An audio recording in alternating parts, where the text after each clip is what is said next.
Welcome, everybody, to the Putter Madness 9-hole cup expert division qualifying round. Hole number one. Before we get started, I'd like to remind everybody, if you're not subscribed to the channel, please do me a favor. Hit the subscribe button. You can also ring that little bell. You'll get notified every time I go live or post new content. I would appreciate it.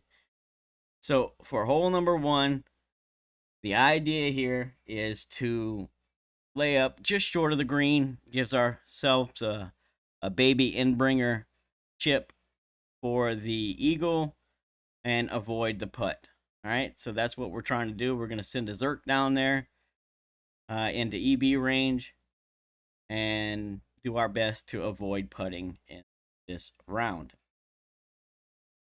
So it's P5 plus 5% max, no move target, starting with a Zerk, okay? So start with your Zerk. Make sure you have that equipped. P5 plus 5% max. Don't move the target until you're ready to adjust. 5.8 top spin, 2 left spin, and we're using a half a ball left curl and full overpower, okay? So it is a full overpower shot. There's a little bit more room on the right than on the left. So if you have a tendency to hit great left here, what I would recommend is that you reduce the curl by about a quarter of a ball, just to make it a little bit safer. Also, one other thing to note here, because we get different wind angles and we don't want to drive it up onto the green. If you don't pull at least one ring into overpower on your adjustment, then I recommend that you take off a little bit of power. And so what I do, if I don't pull complete one ring or more, I'll pull it all the way down to full OP, and then I'll back it off just a touch, okay?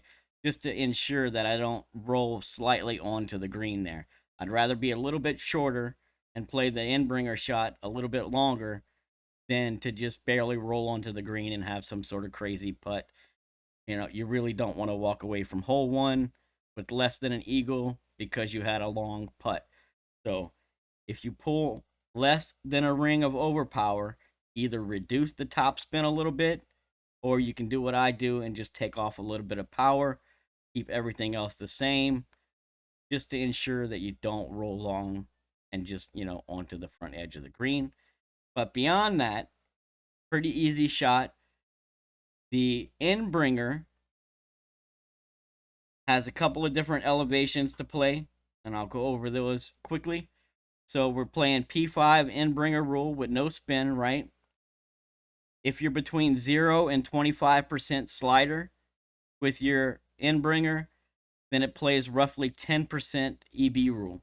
If you're between 26 and 35% slider on your Endbringer, then it plays 5% Endbringer rule. If you're between 36 and 45% slider, you'll play at 0% EB rule. If you're between 46 and 50% slider, plays minus 5% EB rule. Between 51 and 55% slider, it'll play minus 10% EB rule. And if you're between 56 and 60% slider with your Endbringer, then it plays minus 15% EB rule. And that's because there's a hard slope going up to this hole. So the further you are away from the hole, the more uphill it plays. So, with that being said, I have not been able to test every one of those out, right? Those are guesstimations based off of the shots that I have played. So I definitely recommend that you practice this one once or twice. Make sure that you're getting your EB shots to come in nice and centered. Adjust them as needed, based on your estimation of slider, your pull angles, and such, right?